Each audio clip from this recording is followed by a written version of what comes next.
menarik. Karena skema pembayaran tol Probowangi antara 3 bulan sampai 6 bulan.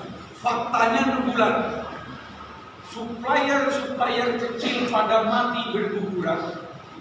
Saat tol Probowangi dibangun dari timur Surabaya, Pasuruan, Probolinggo, Majera, Abid, Nagina, sana. Tetapi kami mengkondisikan siapapun pemilik proyek pembangunan tol Probowangi akan mencari orang Situbondo karena orang Situbondo menjadi pemilik tambang mayoritas di Kabupaten Situbondo. Bukan orang luar Situbondo yang memiliki tambang mayoritas di Kabupaten Situbondo. Saya ini sebenarnya kita menyukuri itu bersama. Itu yang pertama. Yang kedua, IKN. Ada beberapa BUMN yang menggarap IKN menghubungi saya. Lalu kami diskusi cukup panjang sampai pada satu kesimpulan. Kita menang ongkos angkutan. Ada tongkang kosong pulang dari PLTU Peton setelah membawa batu bara dari Kalimantan Timur ke PLTU Peton. Kelemahannya adalah pelabuhannya terlalu jauh. Kita memang ada pelabuhan existing, ada di Kalbut, ada di Pangarukan, dan ada di Jangkar. Sebagai sedikit abstraksi, tambang saya yang ada di Banyuduru, kalau diangkut ke pelabuhan di Pangarukan, jaraknya 40 km. Kalah saing dari batu yang didatangkan oleh IKN dari Provinsi Sulawesi Tengah, dari beberapa kabupaten di Sultan, baik Palu, baik Kabupaten Parigi Motong, baik Kabupaten Donggala, ataupun Kabupaten Toju Una-Una. Situbondo kalau hanya menyiapkan 3 pelabuhan existing akan gagal bersaing di harga angkutan darat jika dibandingkan dengan supplier yang menghadirkan batu dan pasir dari Sulawesi Tengah, meskipun tongkangnya khusus ngangkut batu dan pasir. Sementara tongkang kita adalah tongkang balen, tongkang yang kembali kosong. Saya sangat tertarik untuk supply IKN dibandingkan tol Probowangi. Karena tol Probowangi kalau dari sisi Situbondo sampai Banyuwangi hanya 23 triliun. Sementara kebutuhan galian C IKN itu ratusan triliun.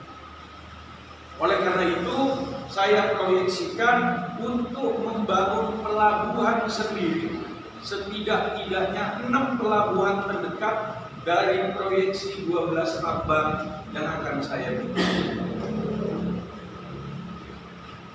Kalau teman-teman bertanya, Mas Lilur, ngapain undang wartawan?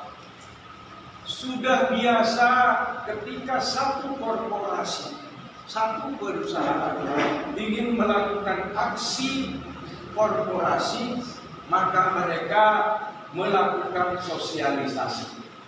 Nah, ini yang saya lakukan hari ini. Tapi bukan semata-mata itu. Saya tidak hanya ingin meminta kawan-kawan wartawan guna mempublikasi berita bahwa Harmony Group akan segera menambang. Bukan. Saya ingin mengajak kawan-kawan berperan serta terlibat dalam aksi korporasi Harmony Group. Itu dengan catatan teman-teman berkenan terlibat di dalamnya. Lalu tawaran apa yang ingin disampaikan oleh Harmony Group? Tawarannya adalah humas. Jadi 23 atau 24 wartawan yang ada di sini, kalau teman-teman berkenan, mungkin akan saya pegangi satu wartawan, satu tambang. Saya punya 76 tambang. kekurangan wartawan ketimbang tambangnya. Ngapain begitu Mas Lilo?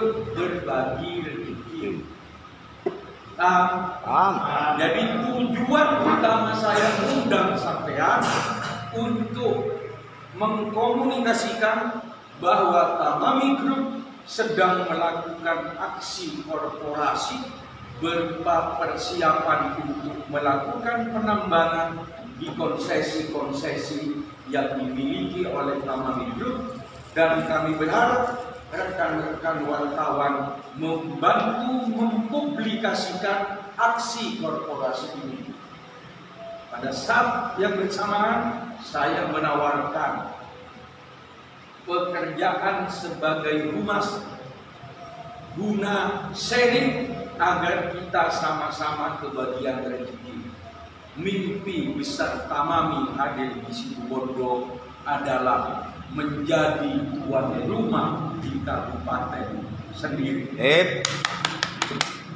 Menjadi tuan rumah di kabupaten sendiri tidak akan bermakna apa-apa mun eka tibihi. Tidak akan berarti apa-apa mun eka ganti ibi. Artinya harus berbagi. Pertanyaannya adalah, kawan-kawan mau berbagi apa enggak? Mau dong. Terlibat ikut berbagi apa enggak? Mau. Siapa aja yang mau? Yang semua ini. Siapa minta katakan? Yang mau. Ikut berbagi. Saya Mas Haji. Mau semua ya? Jadi hari ini sejak kemarin Tamami Group mengundang beberapa perusahaan tambang dari Surabaya melakukan survei. Kenapa Rifman Cahyono tidak hadir? Karena lagi menemani survei. Kita akan bangun pelabuhan khusus, namanya Pelsus. Bukan Peltu. Pelsus. Peltu Anis.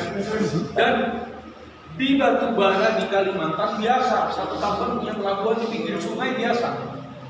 Jadi biasa bagi kita, tambang kita di dekatnya kita bikin pelabuhan, itu biasa.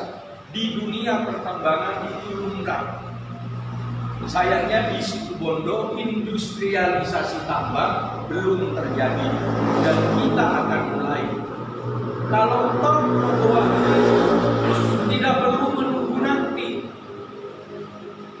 Supli ke IKN menunggu nanti karena kita harus bikin pelabuhan. Saya dapat tawaran harga sangat menarik.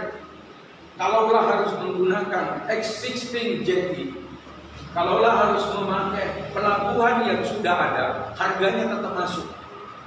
Tapi jika mobilisasi angkutannya masif, maka kita bakal dikiri orang. Karena kalau ngangkut pakai tronton, jalannya kecil. Sementara kalau ngangkut pakai kol diesel, volume truk yang harus mengangkut. Ide mengekspor batu pasir sirtu keluar Situbondo sudah saya sampaikan ke Dadang Widiarto dan Rahmat. Ketika Dadang Widiarto Bupati Situbondo waktu itu almarhum bersama Rahmat, mudah-mudahan mendapatkan haji yang mabrur, berkaitan haji, baru menjabat sebagai Bupati dan Wagub Situbondo. Ide itu saya sampaikan tahun 2010. Saya bilang, Pak Wagub, Pak Bupati, hal paling bagus yang harus dilakukan oleh Bupati dan Wagub seperti kalian adalah melakukan apa yang dilakukan oleh kabupaten-kabupaten di Kalimantan. Mereka menggali batubara, mereka jual batubaranya. Kenapa tidak sampean menggali pasir sampai jual pasirnya? Kenapa sampean tidak menggali batu sampai jual batunya? Kenapa sampean tidak menggali sirtu sampai jual sirtunya? Toh hanya itu kekayaan Situbondo yang kita miliki. Nah ternyata sampai 14 tahun kemudian tidak ada yang menginisiasi itu. Maka dari 7 tahun yang lalu saya memberanikan diri untuk melakukan hegemoni, menguasai tambang di Situbondo. Tujuannya menyejahterakan rakyat dengan perputaran ekonomi yang besar di Situbondo. Omong kosong bicara penyejahteraan rakyat kalau tidak banyak yang mendapatkan bagian.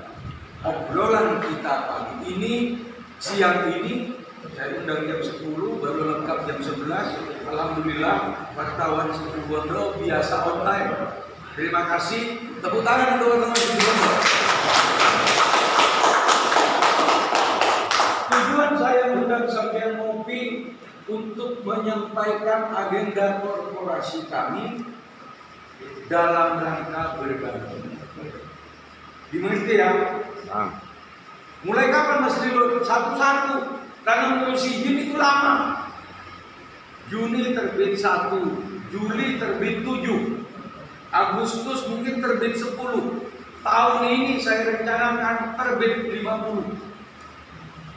Tahun 2024 saya rencanakan 76 tambang saya, IUP-nya 50 tambang. Kalau saya harus berbagi dengan 24 wartawan, maka tambang saya masih sisa 26.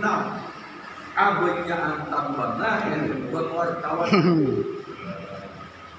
Mungkin itu pengantar ngopi dan ngobrol.